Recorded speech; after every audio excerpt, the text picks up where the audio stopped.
Baik, bismillahirrahmanirrahim. Assalamualaikum warahmatullahi wabarakatuh.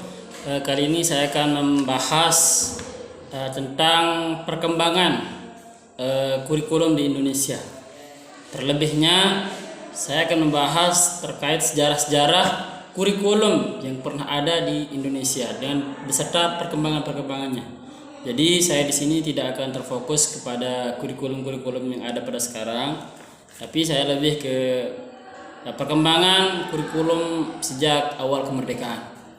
Jadi ada pertama namanya perkembangan kurikulum tahun 1947 ya.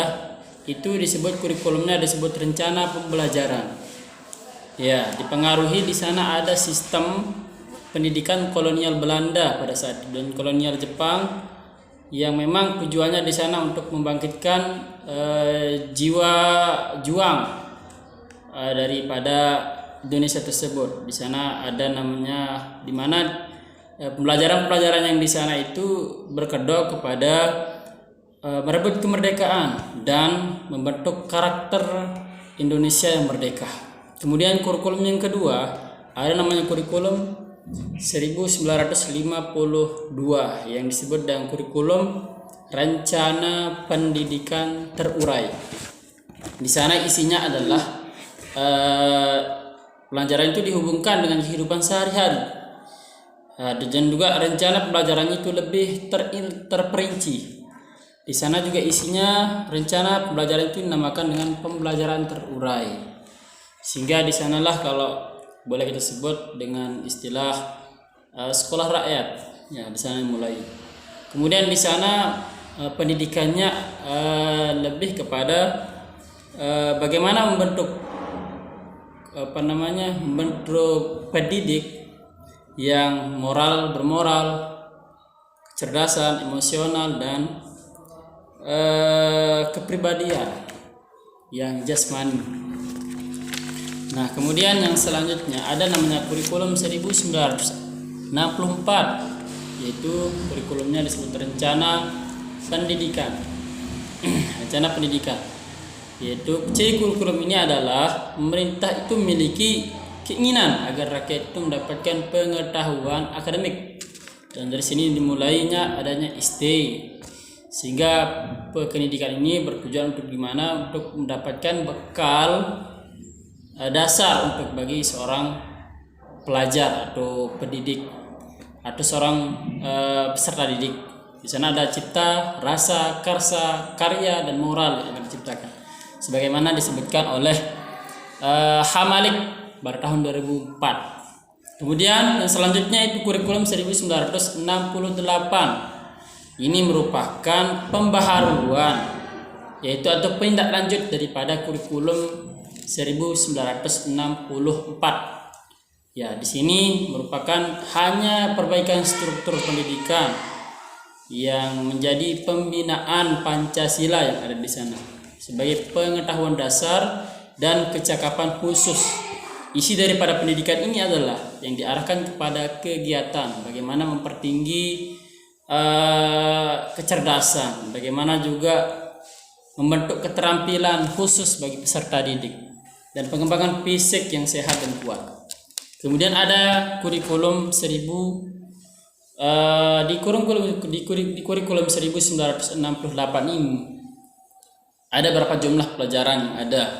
Pertama ada di kelompok pembelajaran yang pembinaan jiwa kepancasilaan. Di sana ada contohnya pelajaran agama, PKN, bahasa Indonesia, bahasa daerah, pendidikan olahraga dan lain-lain. Kemudian yang kedua ada kelompok pengembangan pengetahuan khusus atau pengembangan dasar. Di sana ada pembelajaran bagaimana berhitung, pembelajaran IPA, pembelajaran kesenian, ada juga pendidikan kesejahteraan keluarga. Kemudian kelompok pembelajaran yang ketiga itu pembinaan kecakapan khusus. Inilah pendidikan kejurusan seperti SMK dan sejenisnya. Nah, barangkali itu pengembangan kurikulum yang saya bahas. karena begitu luas untuk kita bahas, karena waktu juga yang terbatas, sehingga untuk membahas perkembangan kurikulum yang ada ini perlu dibahas secara berkelompok. Nah, baik dari segi awal maupun di Orde Baru, bagaimana perkembangan pendidikan di Orde Baru, kemudian ada di masa reformasi, dan juga bahkan sampai sekarang yang disebut dengan kurikulum 2013, yang gimana kurikulum perkembangan pada saat ini lebih berorientasi kepada pendidik, lebih berorientasi bagaimana seorang pelajar, seorang peserta didik itu bagaimana mengembangkan dirinya, bagaimana mengembangkan potensinya diri sendiri, sehingga itulah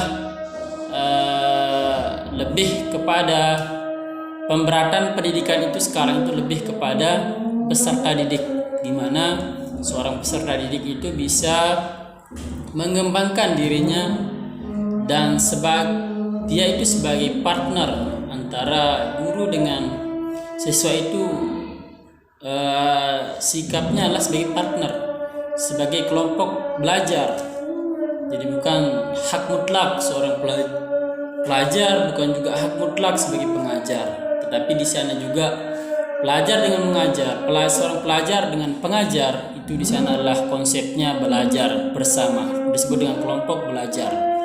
Nah, barangkali itu mungkin yang bisa saya uraikan tentang perkembangan pendidikan yang ada di Indonesia, baik dari segi awal kemerdekaan, masa Orde Lama, Orde Baru, reformasi, sehingga banyak kurikulum yang ada, sehingga sampailah pada kurikulum yang saat ini yang digunakan adalah kurikulum 2013. Itu pun kurikulumnya masih belum bisa terlaksana, dalam artian sarana dan prasarannya masih tidak mendukung untuk kita melaksanakan kurikulum 2013. Hanya beberapa sekolah saja yang mampu melakukan hal tersebut. Nah, mungkin sekian penjelasan atau presentasi yang saya akan sampaikan tentang perkembangan kurikulum yang ada di Indonesia. Kurang lebihnya saya mohon maaf. Sekian, terima kasih. Wassalamualaikum warahmatullahi wabarakatuh.